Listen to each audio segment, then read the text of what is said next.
بسم اللہ الرحمن الرحیم۔ انسان نے ہمیشہ خدا کو سمجھنے میں غلطی کی ہے اور اپنے آپ کو بھی سمجھنے میں۔ اس نے خدا کو اپنا جیسا سمجھ لیا ہے اور اپنے آپ کو خدا جیسا۔ یہی ہر دور کے انسان کی غلطی رہی ہے۔ ساری انسانی تاریخ اسی غلطی اور اس کے نتیجے کی داستان ہے۔ خدا کو اپنا جیسا سمجھ لینا یہ ہے کہ خدا کو انسانی سطح پر اتار لایا جائے۔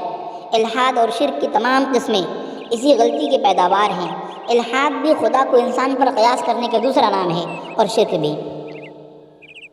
انسان ہمیشہ اپنے ماں باپ کے ذریعے سے پیدا ہوتا ہے اور کسی جننے والے کے ذریعے سے جنا جاتا ہے۔ اس بنا پر گمان کر لیا کہ اگر خدا ہے تو اس کا بھی کوئی جننے والا ہونا چاہیے، کسی کو خدا سے پہلے ہونا چاہیے جو خدا کو وجود بخشے۔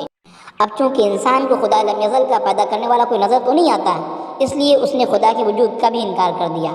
انسان اپنی تخلیق کی صورت میں اپنے خالق کو دیکھ رہا ہے، مگر وہ اپنے ایک غلط مفروضے کی وجہ سے اس کو ماننے پر تیار نہیں ہے۔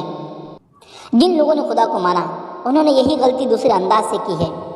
انہوں نے دیکھا کہ انسان جب کوئی کام انجام دیتا ہے تو بہت سے لوگوں کی مدد سے انجام دیتا ہے۔ اس بنا پر انہوں نے خدا کے بھی شریک اور مددگار فرض کر لیے۔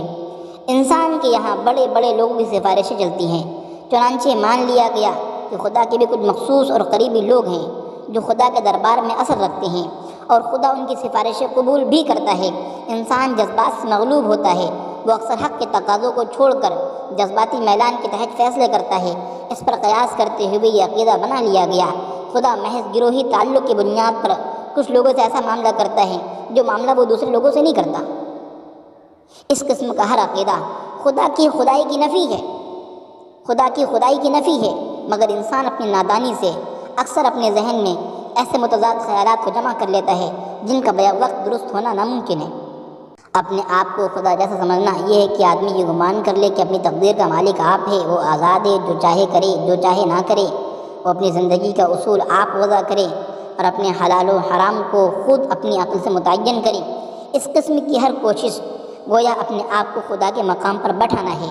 جو چیز صرف خدا کا حق ہے اس کا حقدار اپنے آپ کو سمجھنا ہے، مگر ایسا ہر گمان اس کائنات میں سراسر باطل ہے، کیونکہ انسان صرف ایک عاجز مخلوق ہے، وہ کسی بھی اعتبار سے خالق کا درجہ حاصل نہیں کر سکتا۔